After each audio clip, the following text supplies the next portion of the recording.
gonna fall in this friggin' pond, I'm gonna be pissed off.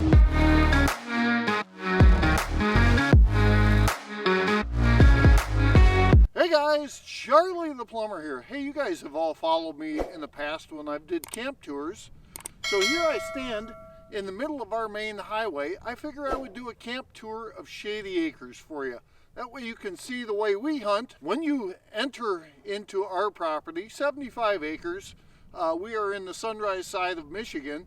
You come across a bridge that was built in probably 1950-ish by an old concrete friend of the family's. He actually built bridges for a living. Let's grab the camera since there's a car coming. I don't want to get run over, and we'll cross the bridge.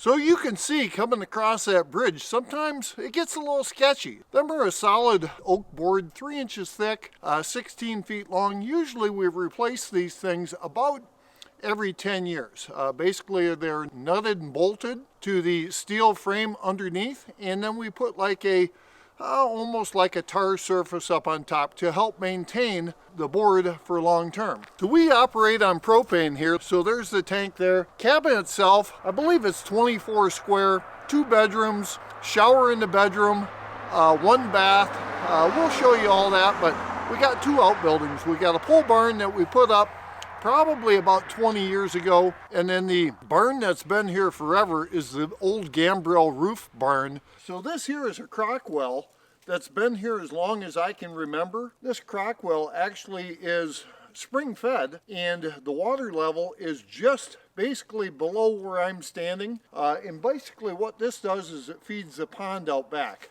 We've got maybe a ½ an acre pond that's actually about 25 to 30 feet deep. We had that cleaned out a few years ago, and we used all that seaweed and whatnot to build a berm out back so that we could actually use it for shooting our guns and target practice and all that fun stuff. But I'll pull the lid on it and see if we can actually show you down inside there. Let's take a walk out by the pond. So this area in here that's where it comes out at, guys. You can see like an oily film on top. That's basically what you get with the iron bacteria. This pond is about 25 to 30 feet deep in this end. The other end, it's shallow where it comes way up. So in behind here, right here, is actually a windmill. So that windmill will actually give a little spin. And as it's spinning, there's actually a big piston inside here. So every time that thing spins, that piston will go up and it will pump a little bit of air. So it will bring cold water up from the bottom, circulate the water inside here. Down here at the end, we actually have a dock in here. So that way if you swim, jump off the end of the dock, and then that way you're not walking through the muck to come back out. So if you guys look back over here, you can actually see the outlet of the pond. So the water will come in east end and it comes out the west end, and then there's a trench that actually goes back out to the county ditch. So you can kind of see behind me, we got the big barn, which is 24 by 24, I believe.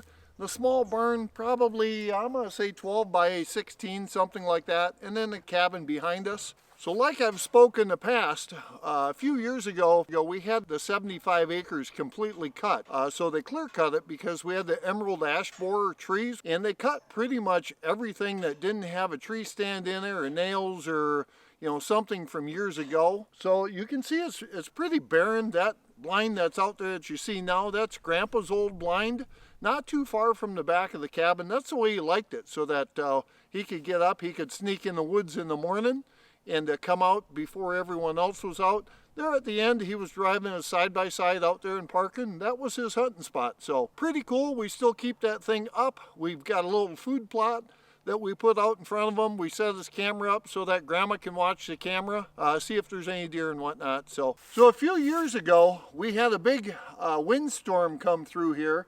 And this tree right here was probably this big around. It actually got blown over from the wind and the storm that come through.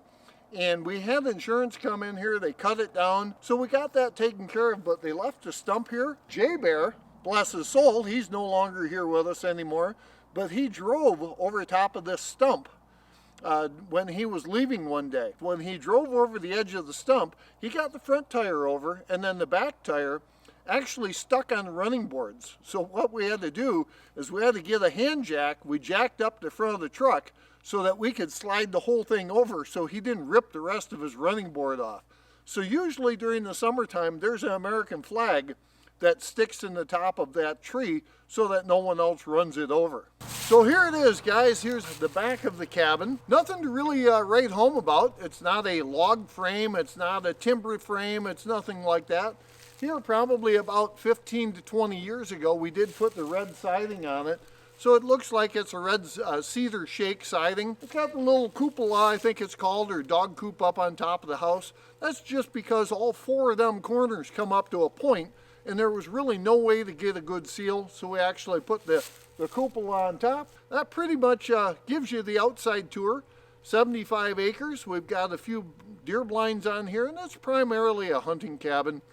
We do get up here during the summertime a little bit just to cut grass every couple of weeks. So it kind of gives you the outside tour of our place. Let's go inside. I'll give you a little tour of what we got going on and we'll check her out. So before we went inside, I kind of thought this was important. Place is kind of small, so we actually have the electrical panel is outside. So if you trip a breaker on something, you have to actually come outside, flip the panel open, and start flipping breakers because it's not inside, it's outside. So guys, unfortunately what's gonna happen is you're gonna get my smiling face real close, but I'm gonna show you bedroom 1. So there's bedroom 1, 2 bunks on one side, 2 bunks on the other. Got the CPAP for the healthy heart. That's mine. One's is the other guy's, that tall guy's. We have the shower. Who can tell us that they have a shower in their bedroom? That's only because the bathroom's so small. You can't get a shower in the bathroom. We got the coat hooks to hang your stuff up.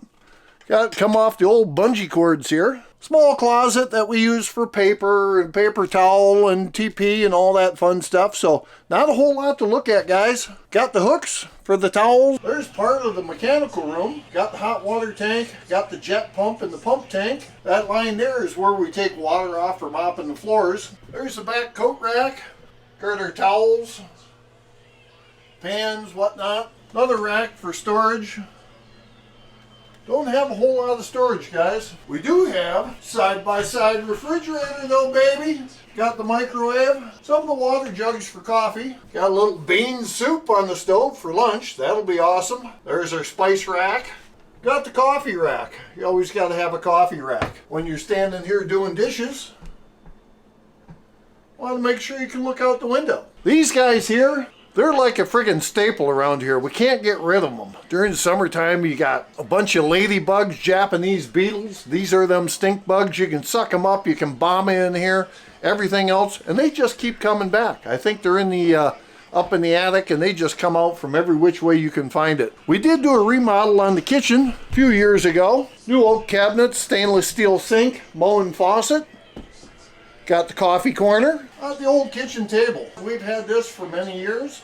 During big camps, what we do is we pull this sucker out, and we get usually about 6 or 7 guys around there. Got the lazy boy, got the lazy boy, got the lazy boy, and the lazy boy.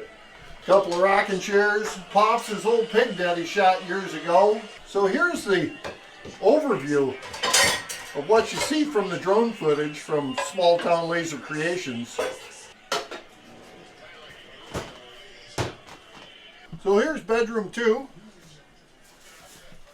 2 bunks. So it's a very functional place. Basically, we're here for deer season. We're here for summertime. All the activities are outside. Who wants to sit inside anyway? So don't forget, like that channel, Small Town Laser Creations, Zach and Shelby. They're the ones that do the production for Charley the Plumber. And don't forget, TikTok, Facebook, Instagram, charleytheplumber.com. 7 o'clock Eastern Standard Time. We go live. Check us out on YouTube. Thanks for watching. Appreciate everyone stopping back by. Don't forget, Charley the Plumber, one of the few things in life you get for free. Talk to you soon.